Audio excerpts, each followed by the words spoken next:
Salve, salve, alunos! Chegamos aí para mais uma aula de História. Eu digo História geral. Ok? Na aula de hoje, nós vamos começar uma nova unidade, que é a terceira e última unidade, né?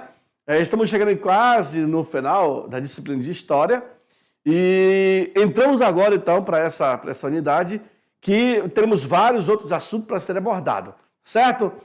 Na tela, então, vocês conhecerem aí os professores de História, professor João Humberto, Herbert Peixoto, né? Licenciado em História e especialista em Gestão Pública.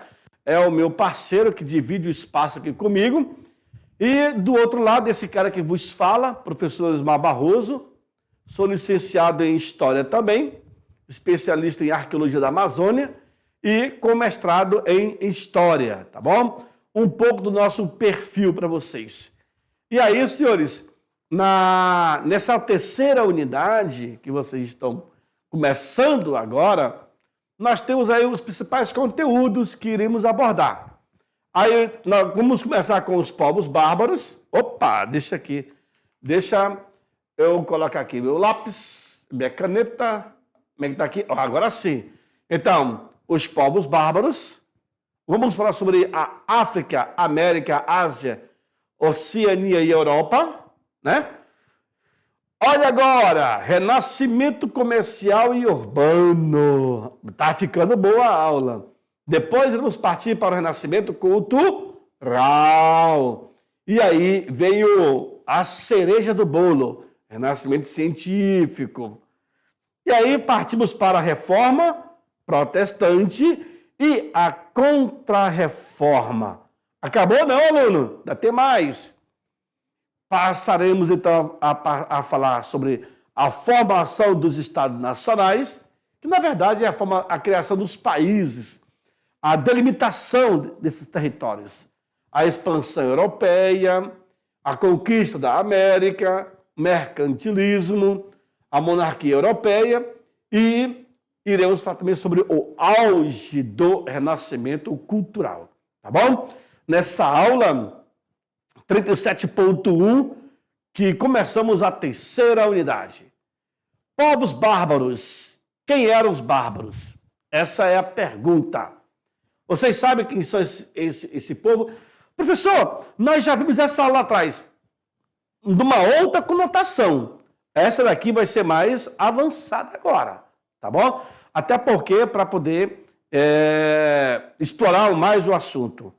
A economia e a política e a religião desse povo, política, economia e religião, para poder aprender. Como todo em qualquer aula, quando inicia a unidade, nós temos as competências e as habilidades.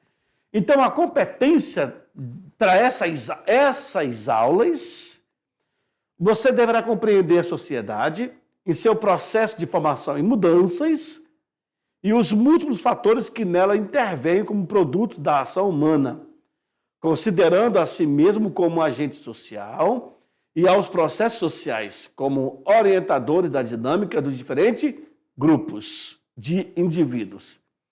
Também deverá estabelecer relações entre continuidade, permanência e ruptura, transformação nos processos históricos da sociedade, né?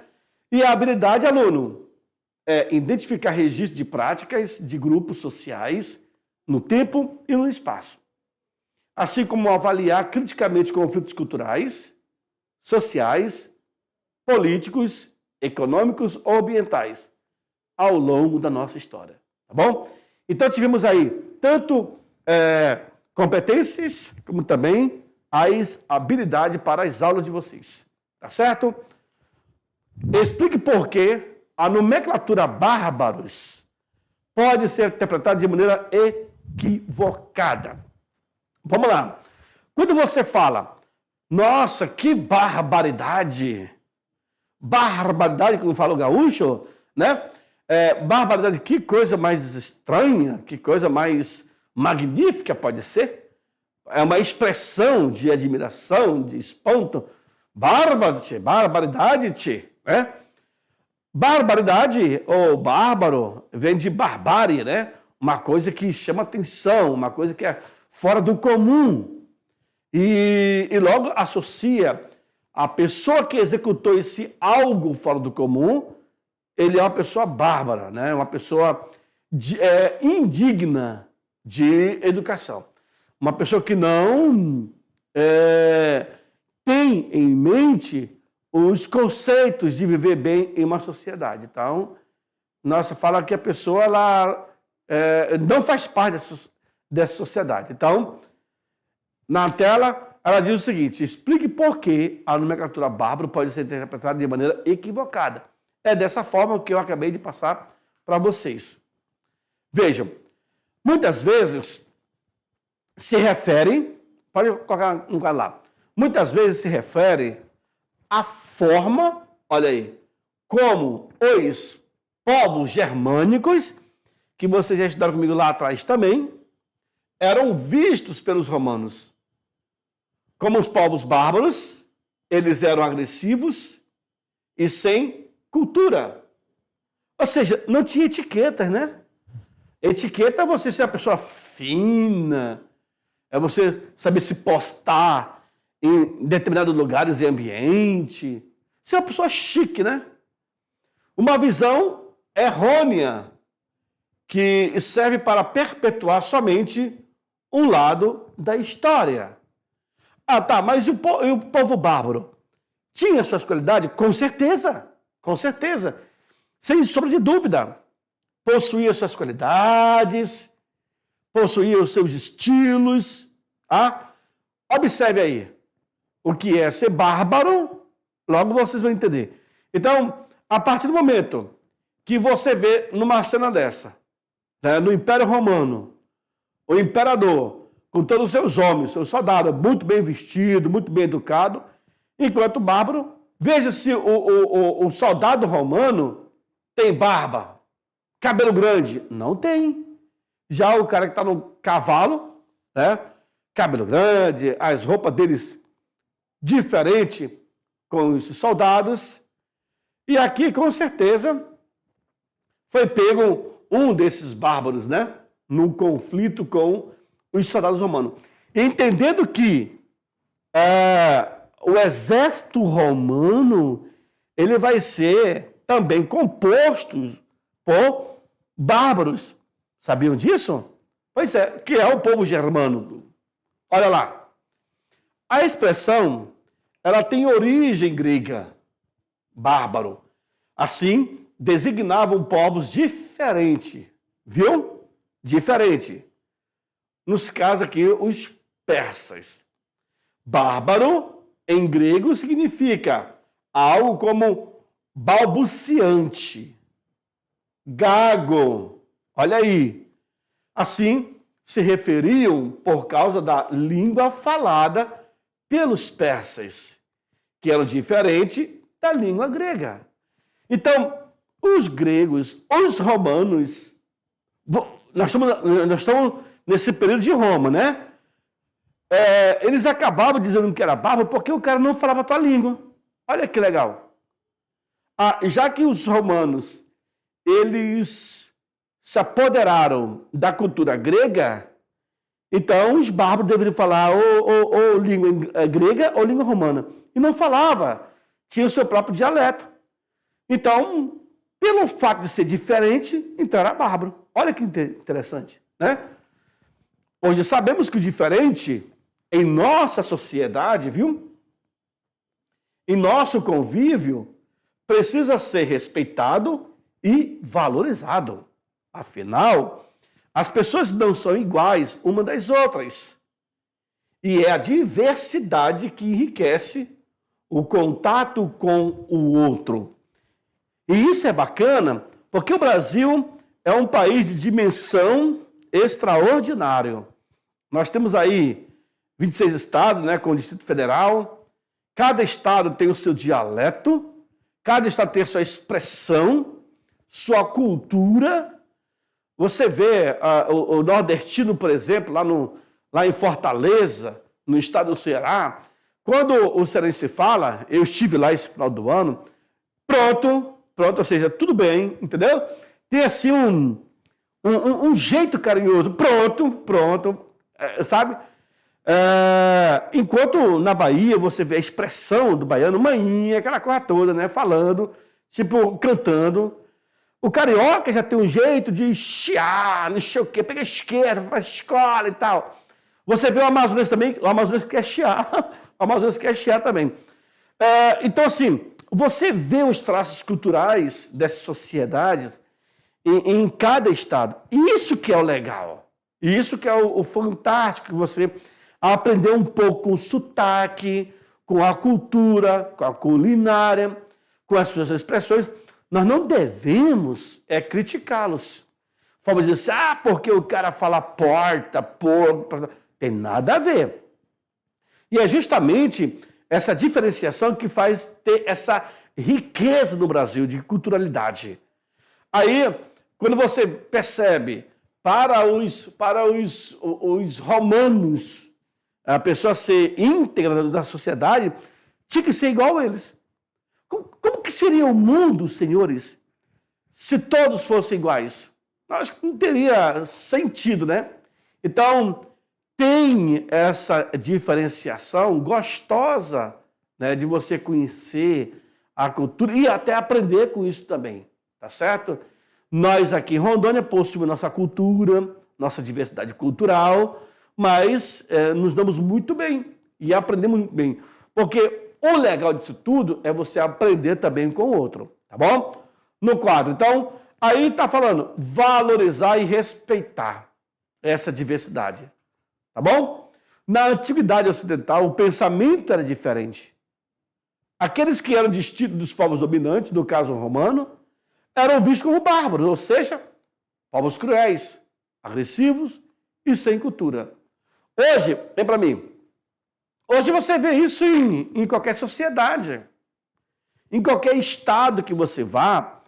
Eu vou para o Pará, eu vou para o Amazonas, eu vou para Rondônia, eu vou para o Acre.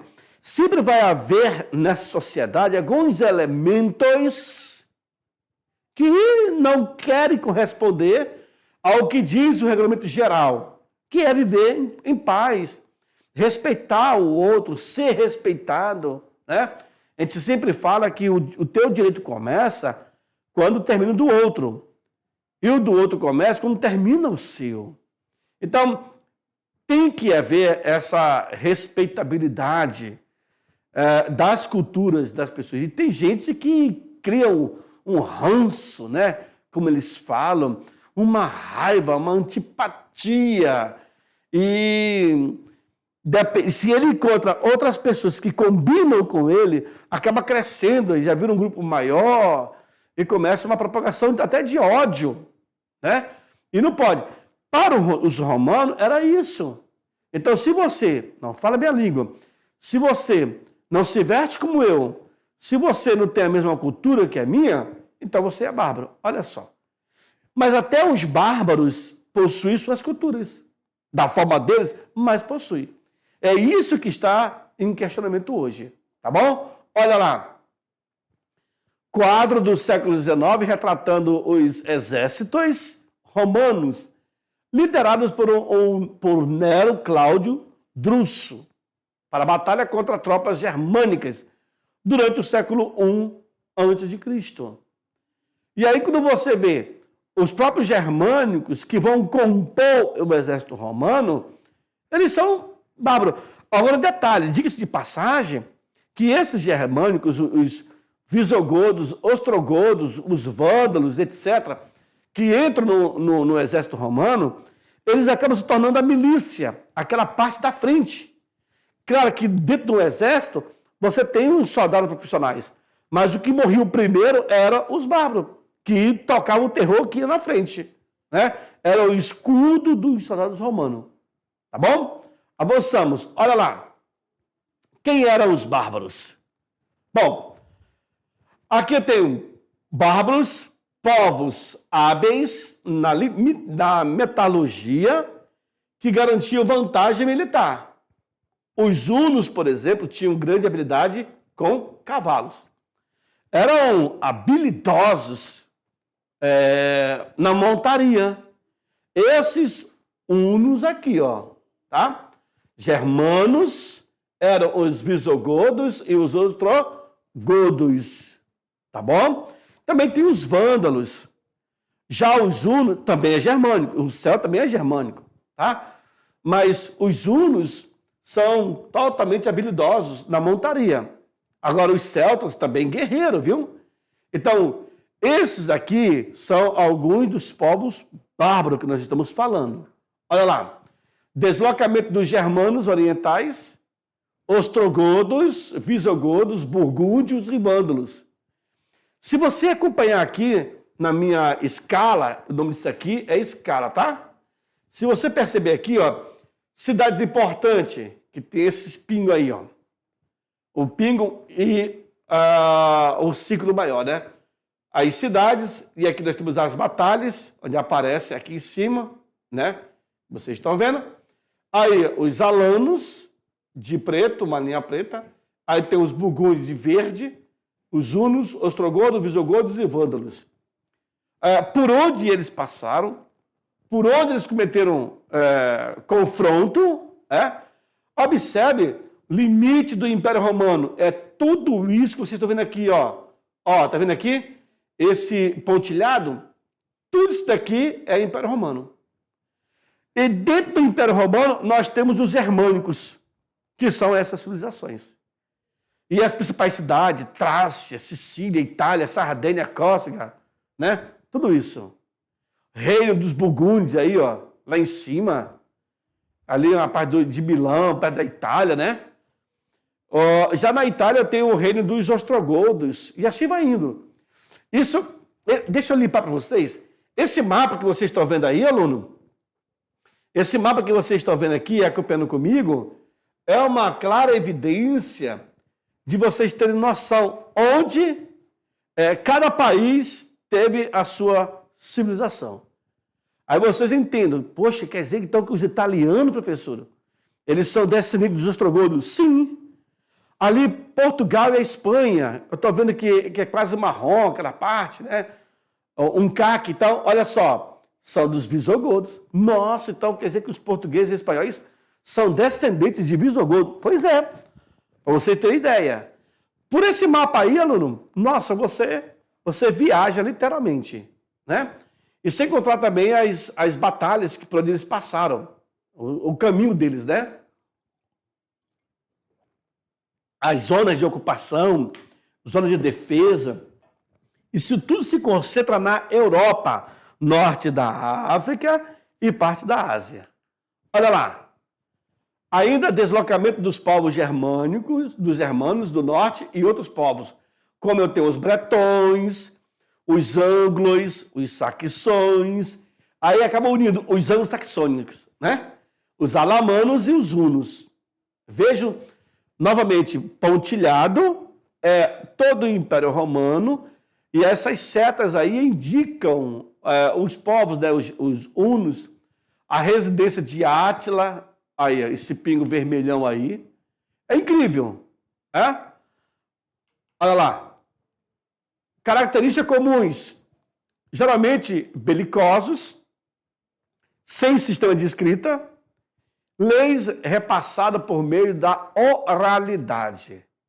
Isso acontecia com o povo bárbaro, o povo germânico. A lei era passada de pai para filho, mas não tinha nada escrito. Eram as condutas, era a prática que se tinha. Não existia um sistema de escrito, então por isso não podiam registrar suas leis, um código, por exemplo, né? Olha lá. Na política, economia e religião, os godos, ou seja, os visigodos, não formavam Estado nem mesmo cidade, como os romanos. Viu aí? Era um grupo, era um bando. Organização por meio de clãs familiares e tribos. Sociedade altamente militar. A participação militar pautada na política e na organização social. Viu aí? Ao conhecer o sistema político e administrativo romano, os povos germânicos se apropriaram de algumas características. Tá certo? Fim da estrutura comunitária tribal. Como assim, professor? Vem para mim. Muito simples. Quando houve a invasão do Império Romano pelos germânicos, e germânicos são todos os povos bárbaros, visigodos, ostrogodos, alamanos, burgúndios, hunos e etc. Todos eles. Quando eles entraram no Império Romano, eles acabaram absorvendo a cultura dos romanos. Ou seja, se apropriaram da cultura dos romanos. Olha que legal. Inclusive, uma das era a administração. Então, começaram a dividir de forma sensata o modo e o meio, os mecanismos de como administrar um grupo. E aí eles passaram. Por isso que se deu o fim da estrutura comunitária tribal. Eles viviam em comunidade, eles viviam em tribo. Os germânicos, que nós estamos falando aqui. Tá certo? Olha lá, no quadro, relação baseada em laços de honra e de fidelidade. Vem para mim. Fidelidade e honra. Relação. É isso que vai se sustentar do século V ao século XV.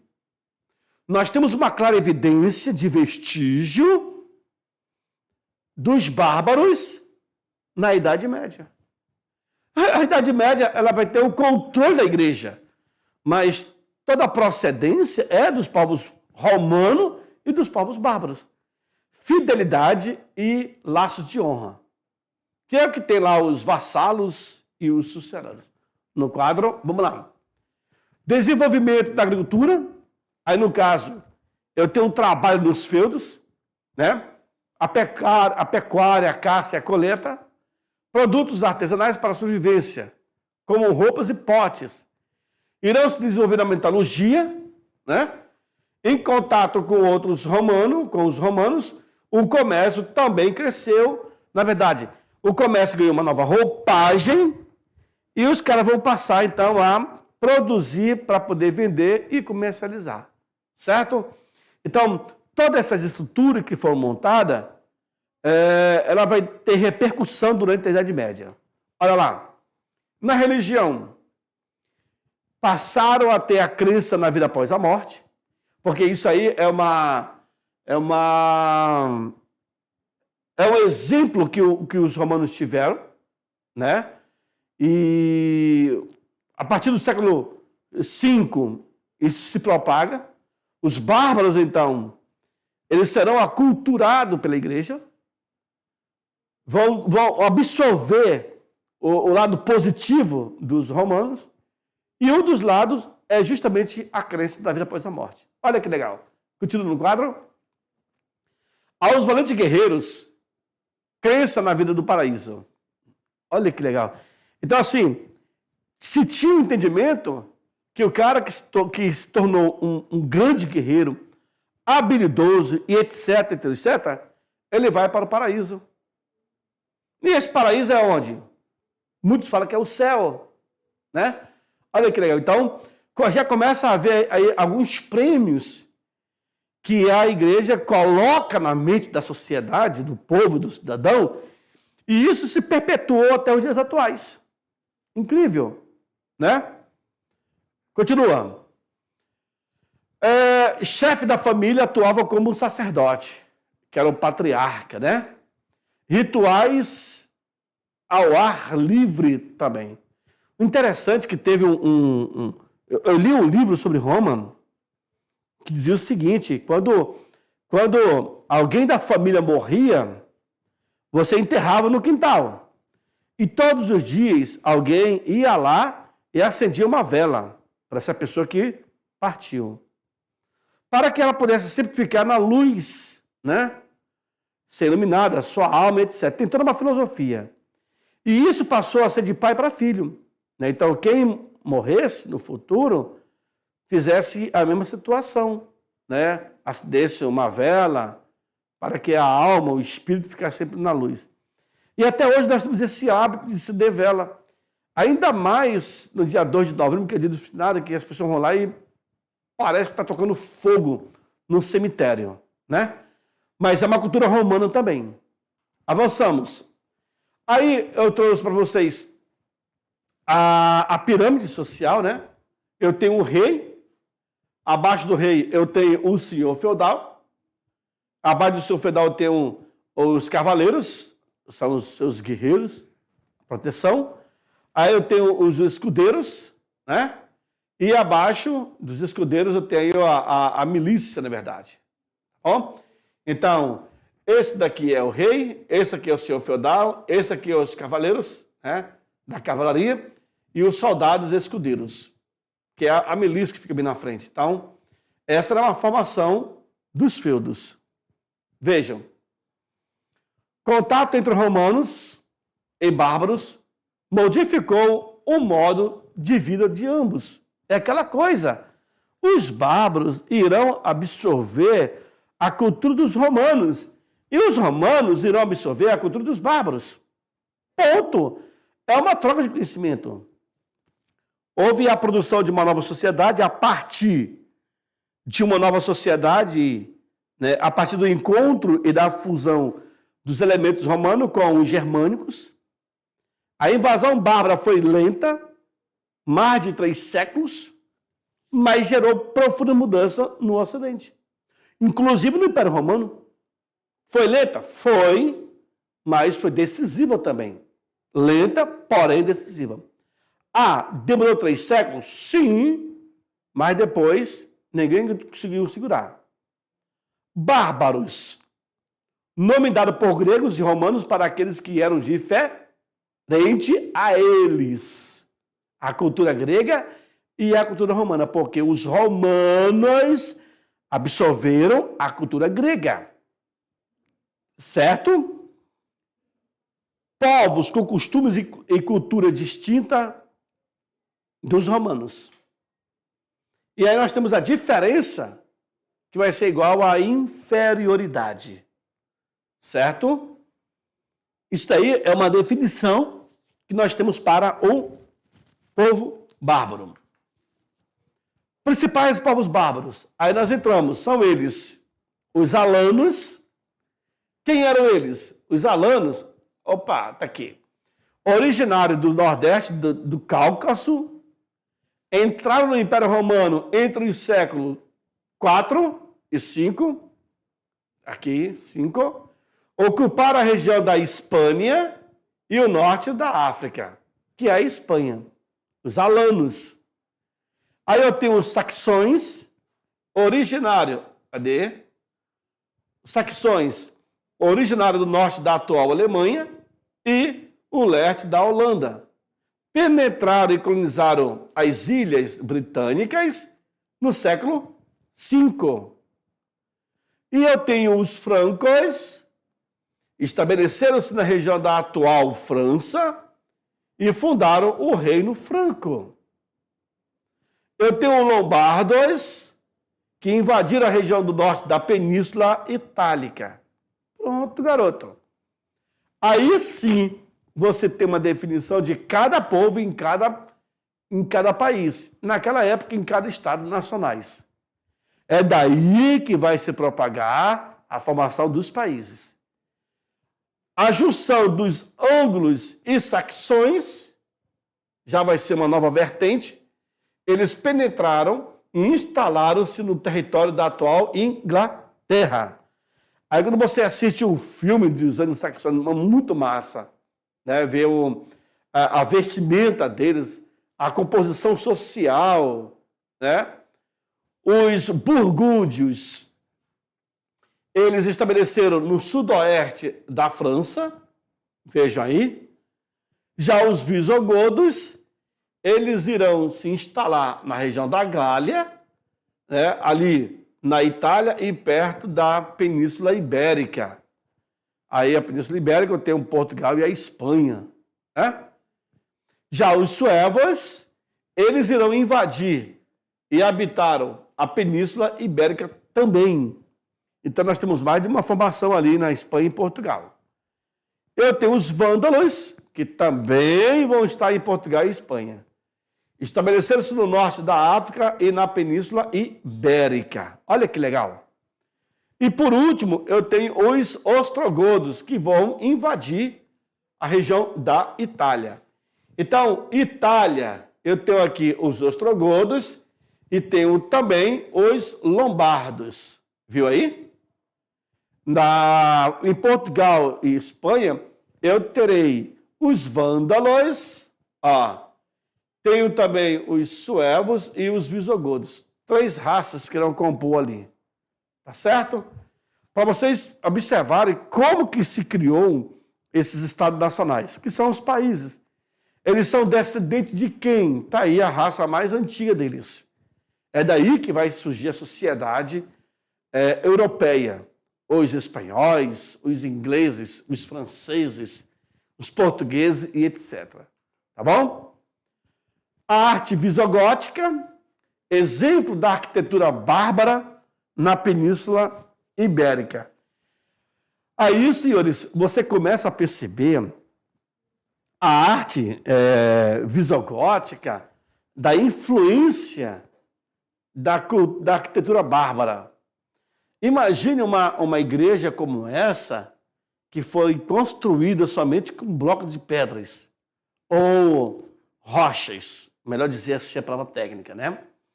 Uma igreja construída com rochas, com blocos de rochas. É claro que com o tempo, esses templos, essas igrejas, irão ser modificadas. Quanto maior representa o poder da instituição na Europa. E aí começamos com igreja simples, porém antiga, começa a caminhar.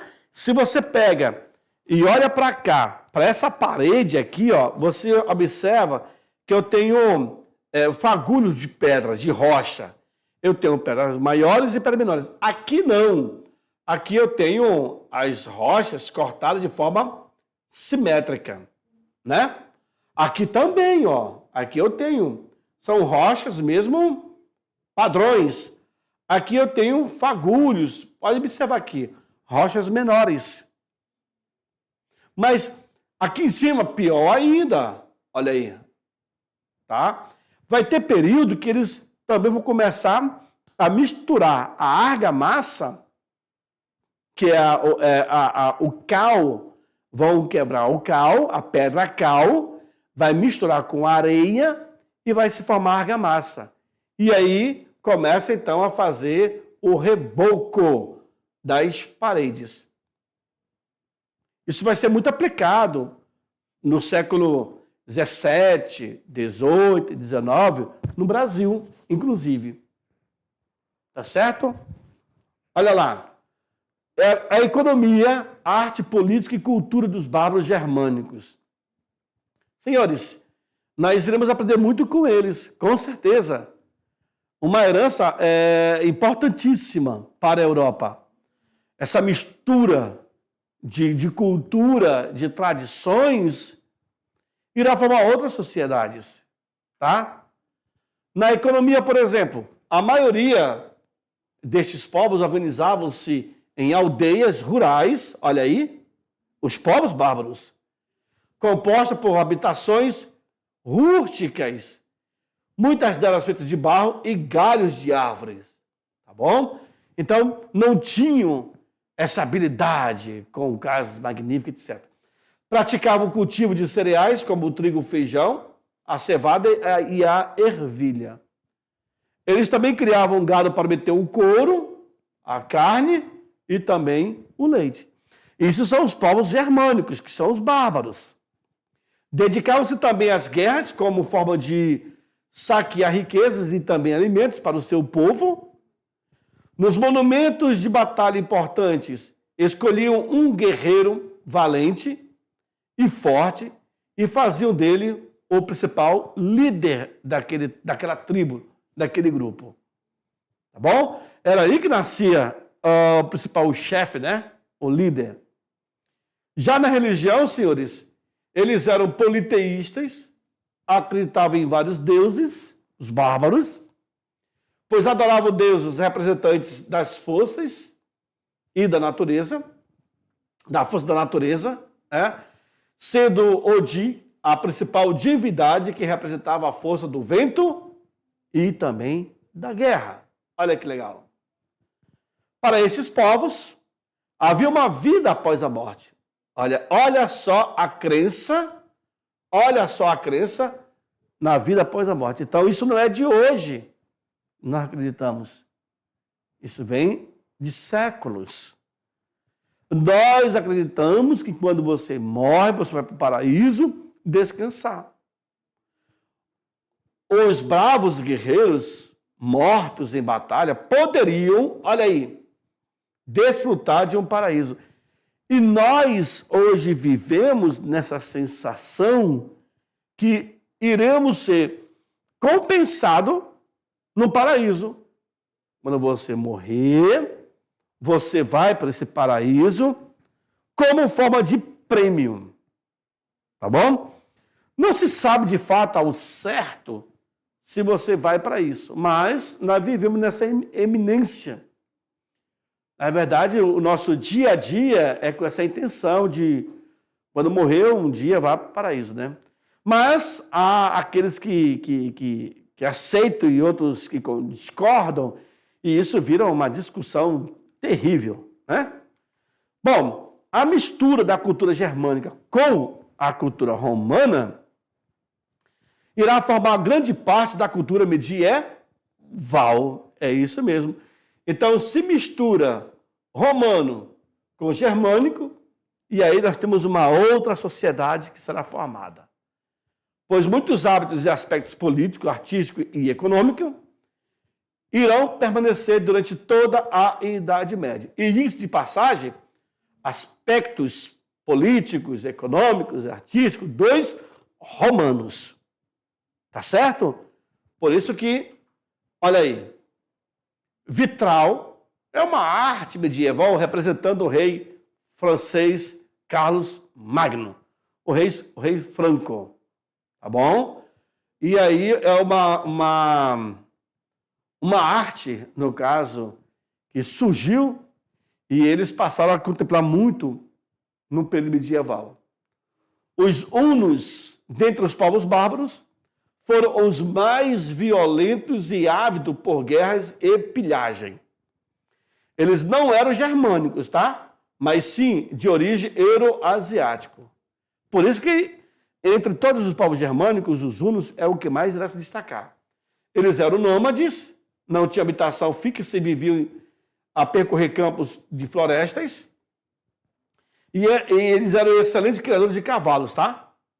Como não construíam casas, viviam em suas carroças e também em barracas que armavam no caminho que percorriam. Então, professor, é como se fosse cigano? Exatamente isso. A principal fonte de renda desse povo, os hunos, era a prática do saque aos povos dominados. Então, aonde eles chegavam, tocavam o terror. Quando chegavam numa região, espalhavam o medo, o terror, né?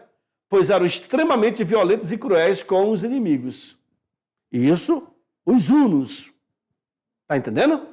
O principal líder desse povo foi Átila. Não esqueça o nome desse cara aqui, não. O líder huno responsável por diversas conquistas em guerras e também em batalha. Aluno, tu percebeu que eu falei sobre os povos bárbaros numa aula lá atrás, mas foi muito superficial a minha fala, foi só o tópico. Até porque nós tínhamos também outros itens a serem trabalhados. Agora, essa aula, sim, você percebeu que nós nos aprofundamos, né, com mais propriedade e trouxemos até vocês mais informações, tá certo? Mas agora eu deixo e daqui a pouco eu volto para fazer aquela revisão de 5 minutos. Não saia daí, é muito rápido, tá bom? Então, até daqui a pouco com a revisão dessa aula. Tchau, tchau, aluno!